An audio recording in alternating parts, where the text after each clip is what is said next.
सुनहु वीर हनुमान। कथा प्रारंभ होत है, सुनहु वीर हनुमान।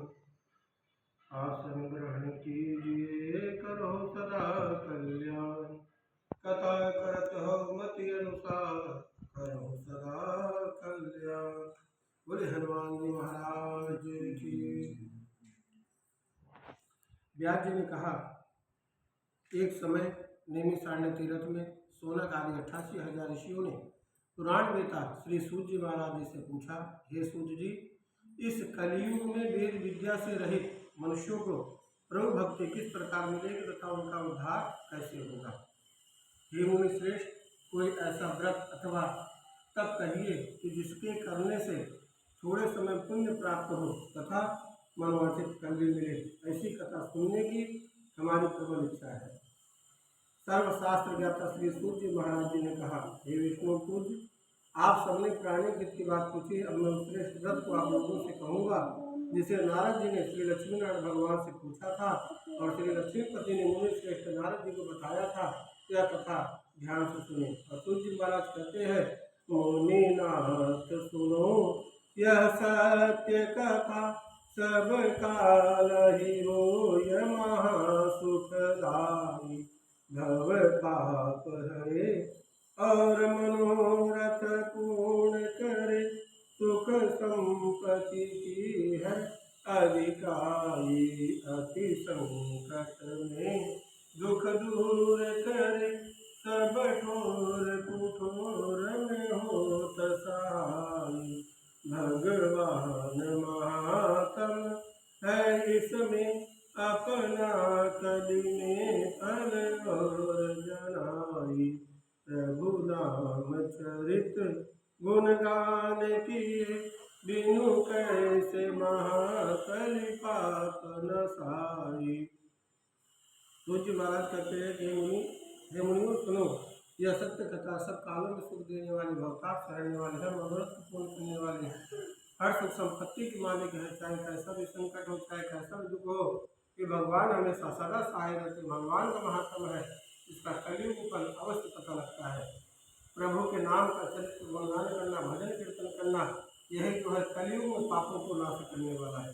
तुलसीदास जी ने श्री रामचरितमानस में यही कहा हुआ है, कलयुग केवल नाम आधारा, सुमिर सुमिर नर उतरहि पारा।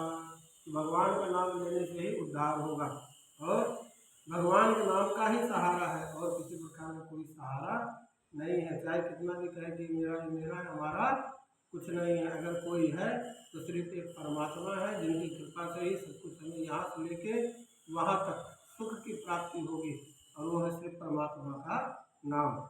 एक समय योगीराज नारद दुष्कृत की सभी लोगों को घूमते हुए मृत्यु लोक में आप पहुँचे। यहाँ अनेक योनियों में जन्मे प्राय सभी मनुष्यों को अपने कर्मों के अनुसार अनेक प्रकार के दुखों से पीड़ित देखकर उन्होंने विचार किया कि किस यत्न के करने से निश्चय ही प्राणियों के दुखों का नाश हो सकेगा। ऐसा उन्होंने विचार कर श्री नारद विष्णु लोक को गए। वहाँ श्वेत वर्ण और 4 भुजाओं वाले देव के देव ईश नारायण, जिनके हाथों में शंख चक्र गदा और पद्म तथा सुंदर वनमाला पहने हुए थे, ऐसे भगवान को देखकर नारद जी स्तुति करने लगे। नारद जी ने कहा, हे भगवान, आप अत्यंत शक्ति से संपन्न है, मत तथा वाणी भी आपको नहीं पा सकती, आपका आदि मध्य अंत भी नहीं है, आप निर्गुण स्वरूप सृष्टि कारण भक्तों के दुखों को नष्ट करने वाले, आपको मेरा नमस्कार है। नारद जी से इस प्रकार की स्तुति सुनकर विष्णु भगवान बोले, हे मुनि श्रेष्ठ, आपके मन में क्या है, आप इस काम में आगमन में संतोष है। तब नारद मुनि ने कहा, मृत्यु लोक में सब मनुष्य जो अनेक योनियों पैदा हुए हैं, अपने अपने कर्मों के कारण अनेक प्रकार के दुखों से दुखी हो रहे हैं। नाथ, यदि आप उस पर दया रखते तो बताइए कि उन मनुष्यों के सब दुख थोड़े से प्रयत्न से कैसे दूर हो सकते हैं। श्री विष्णु भगवान ने कहा, हे नारद, मनुष्य भला कि तुमने बहुत अच्छा प्रश्न किया है। जिस व्रत को करने से मनुष्य मोह से छूट जाता है, वह व्रत मैं तुमसे कहता हूँ। सुनो, बहुत पुण्य देने वाला, स्वर्ग तथा मृत्यु दोनों में दुर्लभ एक उत्तम व्रत है, जो आज मैं प्रेम वश होकर तुमसे कहता हूँ।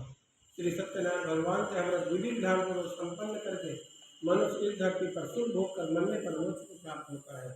श्री विष्णु भगवान को प्रश्न सुनकर नारद मुनि बोले, हे भगवान, उस व्रत का फल क्या है, क्या विधान है, इससे पूर्व किसने यह व्रत किया है और किस दिन यह व्रत करना चाहिए कृपया मुझे विस्तार से बताएं।